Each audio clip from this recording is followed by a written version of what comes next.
So.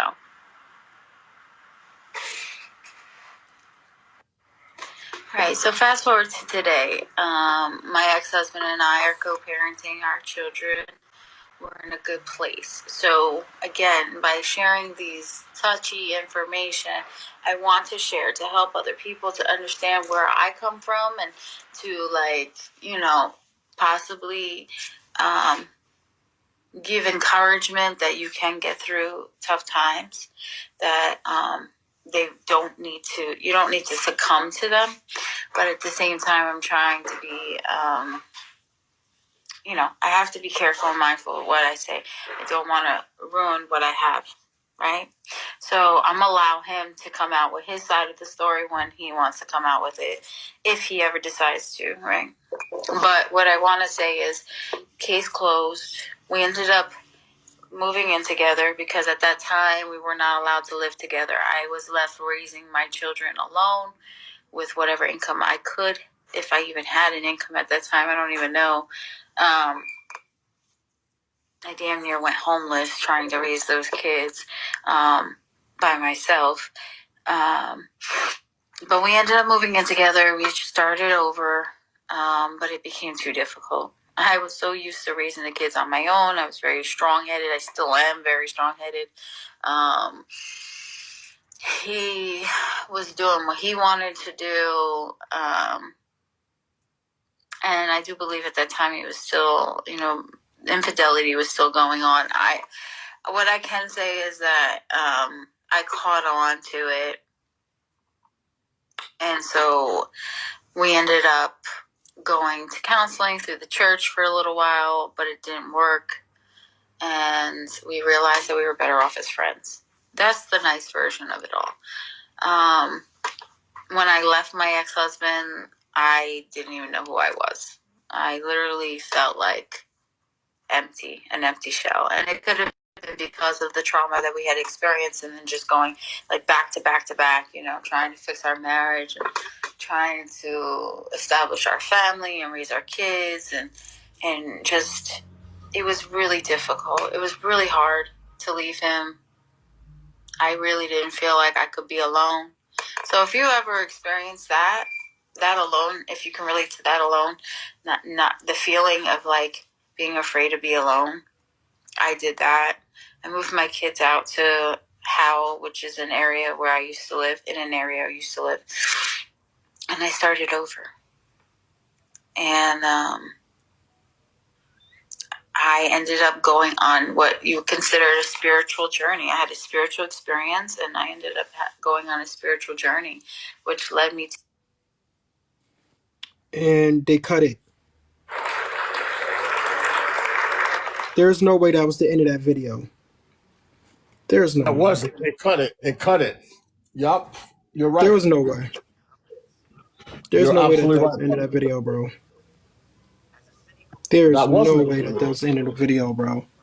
There's no way that woman, who all that time she had a nice outro before she went to the next. Well, no way. No, but here's the thing, though. TV, real quick, TV. You saw when she was going on. She was getting ready to say another phrase, and it got chopped. Like, it's obvious. Whoever chopped it didn't even do a good job. Here's the thing. When you watch this video, it's kind of confusing because the lady is talking all over the place, right? One, she admits herself that she wasn't even sure if he did it or not. She did not say that he did not do it. Right. I mean, well, hold on. Let me finish cooking. I got you, Sobi. She never said that he did not do that, and they said that he did it. Mixing her words up could have been as simple as when she was talking about the fractures or whatever. But not one time did that woman say that they was trying to blame my husband for putting his hands on my child, and he did not do it. Yeah, TV. So that's what I'm saying, TV. So if you're married, right? Listen to me. You're married, right? And you have a kid, right? Right. If your husband tells you it's the babysitter, what you gonna do? Or your wife tells you it's the babysitter. Exactly. Now listen. That's all I want to say. Yeah. So listen. So now think about it. After she goes into this whole thing, she goes into this whole situation of how he was treating her, mistreating her. It took her for a minute to start catching on to the things that he actually did, that he was doing, right? She already addressed the fact that he was a cheater. She already addressed that. So there's no purpose of saying, well, I caught on. You've been caught on. So you been knew he was a cheater, right? The fact is this. You can tell that she wasn't taken when she said that the people was telling her that all the things was leading to Genty and it wasn't the babysitter. Why do you think that?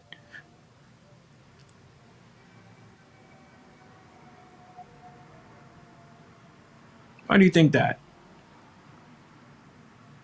Right? Kappa was saying things like she's a CPS, she's an investigator and all that.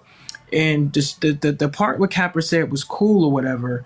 But the fact is this, you also have people who are in denial when family members are hurting their family members. You see, if you're going to talk about both, this is what I talk about people being neutral. If you're going to talk about that, don't leave out the part that there are people who just can't believe that my uncle would do something like that. TV, there you go. Thank you. Now, you're saying that the courtroom mixed up the words. We don't know what words those was.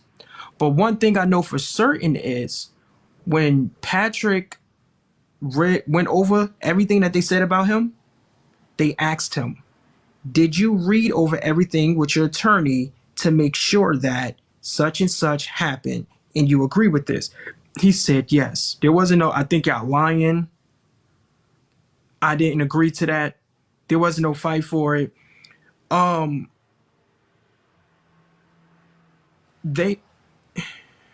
the fuck? Okay, something's just trying to happen. Okay, so the fact is this, right? If you really believe, that means you sat down with an attorney and went over all this shit. They're going to blame the public defender right? now. So here's the thing. You hear me, TV? They're going to blame the public defender now, saying he didn't have a good enough attorney because he couldn't afford it and he's black. You know, they railroad him. That's what they're going to do now. That's the next move. Watch. Right. So here's another thing. If you listen to how she's speaking, you can tell that she just wanted to have her kids and she was just broken. Like, you can tell she was really connected to this man. That's why she moved back in. She said to herself that she had to struggle. That's child neglect right there. Isn't it?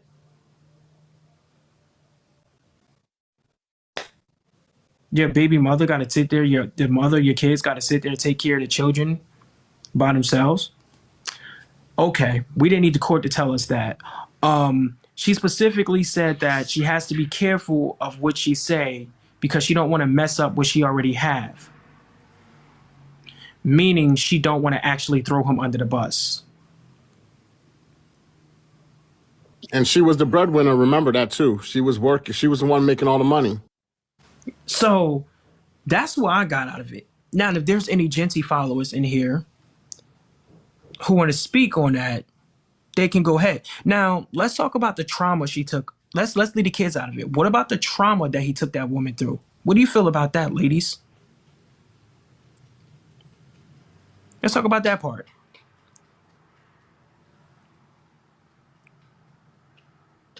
Is that a reach? Is that a reach? Is that a reach? Just asking the question. Go ahead, Sober. You can hold it down for a minute. I don't know if for the parents that are in here, right? You heard how this woman spoke about her kids after they were taken. And you literally see how she cared about her kids when she spoke about them. Now, when Patrick talks about his children, do you see the difference? They're props to him. They're props. They're literally props to him. That's it. That should give you all you need to know right there. Huge difference. That mother was hurting for her kids. Patrick only cares about himself. Y'all can see that. That lady was like, I think she wanted to cry in that video. Those kids are props to him. And that's sad. And if y'all don't see that, I mean, I see a lot of y'all agree with me in the comments, but yeah, the rest of them clowns out there that are watching from the outside, they need to listen to that. Yup, same thing. Yup, there you go, TikToker. Absolutely, props. Their priority is TikTok. She did want to say more, and she's scared. She's absolutely scared.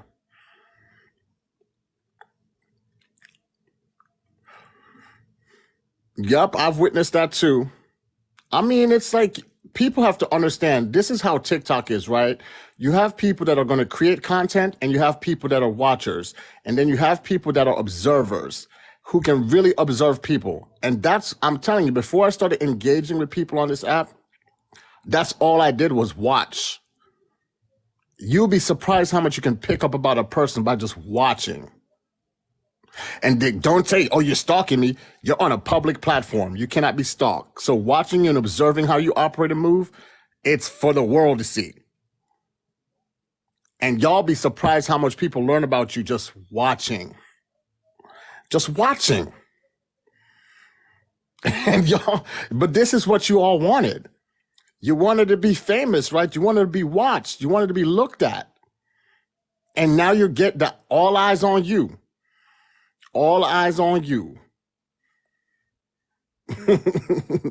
All eyes on you. Play them games. That's You're it. not reaching. What you say, Sobi? I wasn't here. What you say? Because they said you was reaching. What you say?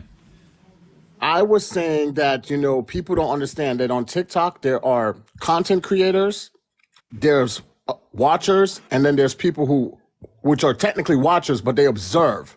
And Right. they learn so much about you without you even knowing. I said, you think 3 minutes, 10-minute videos, you'll be surprised how much a person can learn about you by just watching you and observing you. Yeah. Surprised. And I was saying that if you look at how the mother spoke about her children, to her, she loved them. But when you look at Patrick, they're props to him. They're props. They're literally just props. Go ahead, King AD. Yo, I'm gonna say this. I was tagged in, somebody tagged me in the video and stuff, and people been wanting me to talk about it. I'm gonna say this, coming from someone who's been in the legal system, if you're not guilty, why plead out?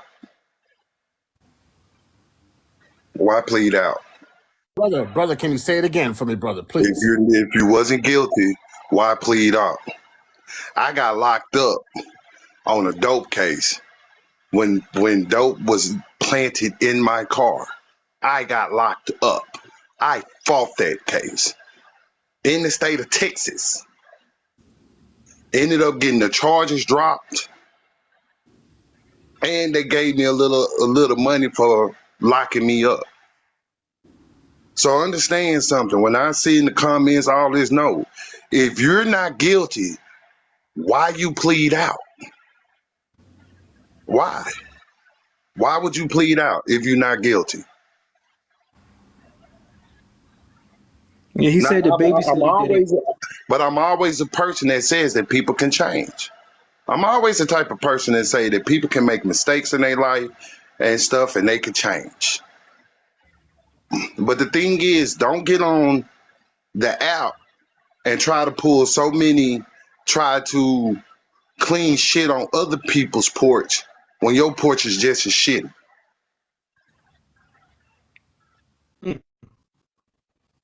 Yep, brother, that's the truth, man. I'm telling you right now. Bro, like, this I'm trying to tell you, King AD. Like, listen, who the fuck about to sit here and plead guilty to all of this shit? Hold on. Give me a second. Like, come on, King AD. You can't tell me you're going to plead guilty to all of this, my guy. You're going to plead guilty to abuse, abandonment of cruelty, and neglecting a child, aggravated assault, attempt causing significant body injuries. You're going to... Come on, bro. Bro, no, I'm not pleading out. If I know that because here's the thing, my name means more to me than anything. I tell people, if you ever go watch Tina Turner, the movie Tina Turner, What Love's Got to Do with It, and when she was divorcing Ike Turner, she said she didn't want nothing but just the name because her name carried weight. Names carry weight. You heard So it. I'm not finna sit up here and let anyone sully my name. Because do you know people gonna remember your name before they remember you? Yes, sir. Some people, I grew up listening to Tupac. There's some people that ain't even probably know about the guy, his history or nothing. But guess what? They know who Tupac is. Why? The name. That's true. You're right. Martin Luther King, Malcolm X. I ain't grow up with Martin Luther King. I ain't grow up with Malcolm X. But how do I know them? Their name. Your name carries weight. So this would be sullying your name. So if you ain't do it, I would fight heaven and earth to clear my name. But you pleaded out because you were guilty. I listened to the audio. I listened to the deposition. I even read the deposition papers. Y'all know the deposition papers are public record too. Yep. That I showed him that last. The guy literally agreed to everything. And you can sit up here and say, oh man, the public defender this, they railroaded him. Let me tell you something. In the court of law, this ain't like TV. This ain't like TV. In the court of law, it ain't what you know, it's what you can prove. And if you sit up here and someone comes to you and say, hey, these are your charges.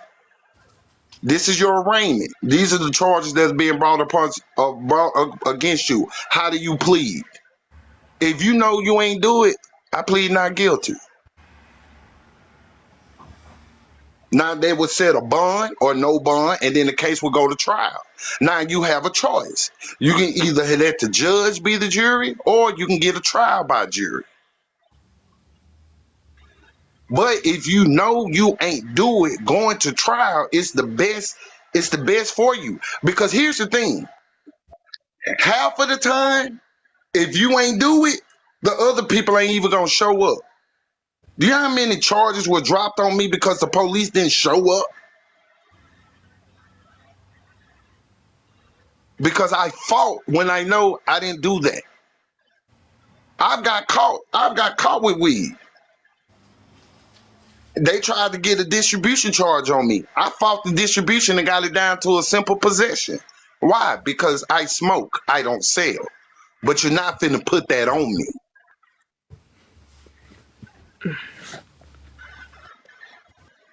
So he did it. He did it. I hope he's a changed person because I always feel that everybody's not perfect. And everybody goes through things, and some people handle things in ways that you would disagree with. But are you a better person coming out of it? That's my thing. Are you a better person coming out of it? And if you are, kudos to you.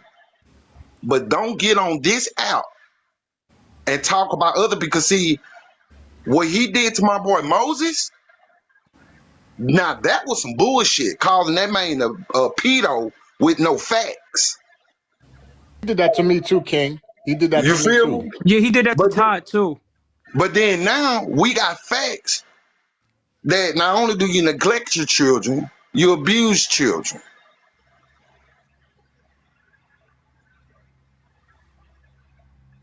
Then you got people that want to come out and defend him. And the people that come out and defend him are the same people that say, we got to protect the kids. Well, which one is it? Do you got to protect the kids as long as it's not somebody that you follow?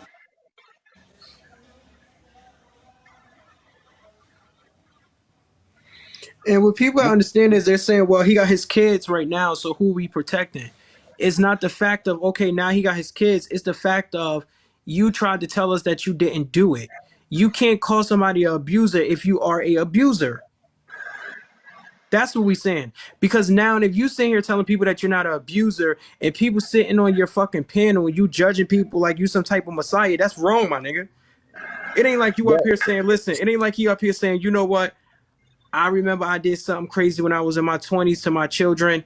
I know I'm a better man now, so I can understand this. I can understand that. You know, so I'm not here to judge nobody, but wrong is wrong. If you not like, that's what this is my problem. That's So my TV, problem. TV, when he first went after me and labeled me a pedo, right? I didn't even fight him because I know I'm not arguing with you on the internet. But I told everyone, I said, people that do that and talk like he talks, they're reckless. You know it. You see it. You look at his play. I was like, you already knew it. So, I mean, I was a matter of time before all of this came out. And I mean, it's just like, I'm surprised no one dug sooner to get the recording. Because I voiced it 2 years ago, but I was like, I'm not doing all that. Like, I don't, because it wasn't even worth it to me. Like, because nothing was affected. It's just the internet for me. They talking about me. I'm not going to research you. I'm not doing that.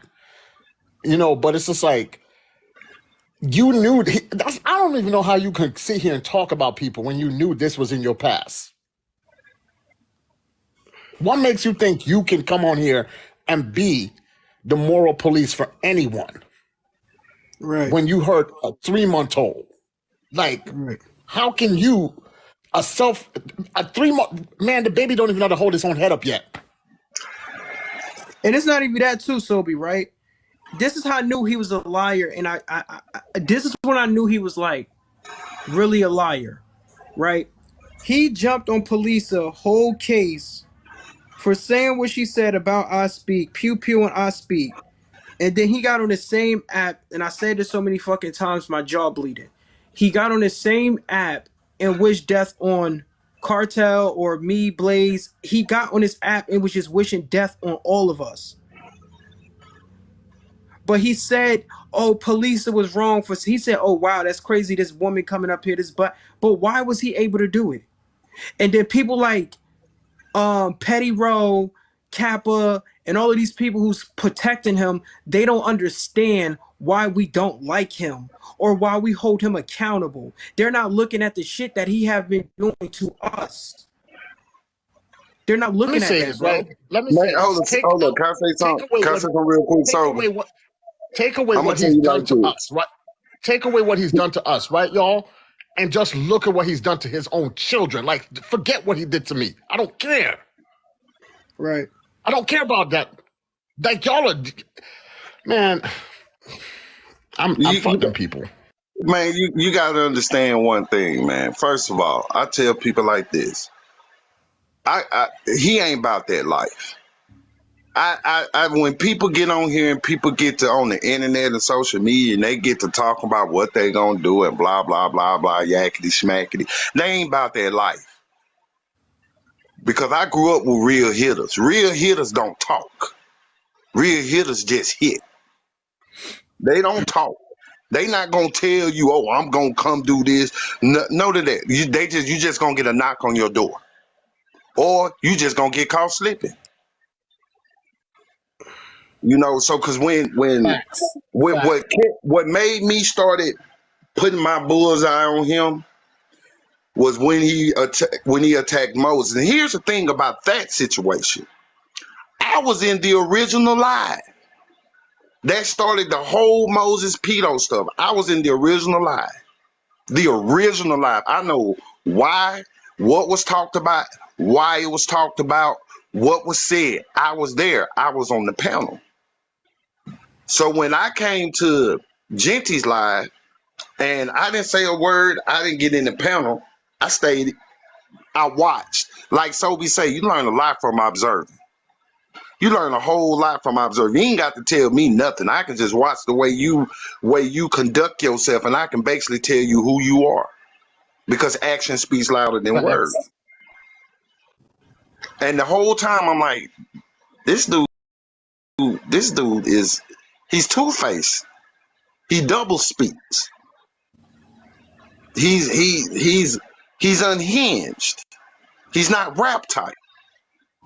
Because in the same breath that you have a problem doxing people, Negro, you was doxing people. You was pulling up people's backgrounds and people's records and stuff. So then when it happened to you and people then found the skeleton in your closet, now it's a problem. I tell people, you keep knocking on the devil's door, someday the devil gonna answer.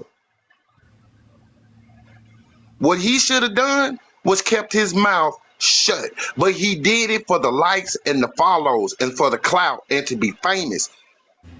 And the thing about it is, now people know you. So now people want to know who you are, what's going on. Because I know some shit about his father. You feel what I'm saying? Like, come on, dude. So what the best thing when I go out here and I mentor young men, I go to the juvenile halls, I go to jails, I go in the hood, I mentor young men and I tell them what I've been through. I tell them the wrong that I've done, not to encourage them to do the wrong, but to encourage them. Look, you see what I've done? It backtracked me from my goal. Them years I spent in prison, those was wasted years. Those were years that I could have been doing something to benefit myself. You better let them know, and you can't get those back. Let them know. Exactly. So my thing with he who shall not be named, because that's how I call him. I call him he who should not be named. It's the fact that you get on this app and you talk a cash bunch of shit about people, not knowing, dude, that you're a more fucked up individual than the people that you talk shit about. You can't do that. And then I guarantee you 9 times out of 10, if you was to meet these people face to face, you wouldn't have that same energy that you would have online. Facts. I know this. I read people. I study people. I know energies of people. I know that I've hung around some true hit men. I'm talking about men that get paid to go knock people off. I know how people roll, man. You just don't do that. That man owe a whole bunch of people an apology. Good luck getting it. But he do, and that's the problem with social media. Everybody wants to latch on to somebody. Everybody wants to be a part of somebody. Be a part of you. A lot of people's lives are depicted on how another person acts or does on social media.